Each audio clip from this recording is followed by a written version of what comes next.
Quality और consistent performance के लिए सिर्फ सिल्वर पंप्स एंड मोटर्स, नाम याद रखना। તો સર માર્કેટમાં તો ઓવરઓલ સારી એવી તેજી છે. આ બધી તેજી વચ્ચે કયા સ્ટોક છે કે જેની ઉપર તમે ખરીદી કરવાની સલાહ આપશો સર?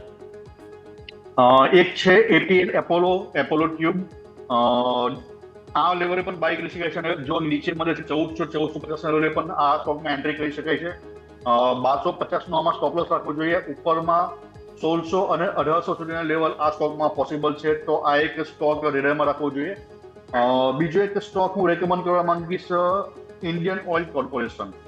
અગર આઈઓસી ની વાત કરીએ તો એમાં એક flat correction પેટર્નનું as per ઇલિયોટ almost અહીંયા કમ્પ્લીટ છે અને એક ફોલિંગ વેજના પણ બ્રેકઆઉટ જોવા મળી રહ્યા છે. તો ઉપરમાં 140 અને 160 સુધીના લેવલ આ સ્ટોકમાં જોવા મળી શકે છે.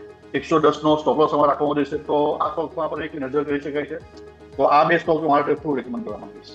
ઓકે, તો આપણા માટેથી બે પસંદગી બની રહી છે સર તરફથી.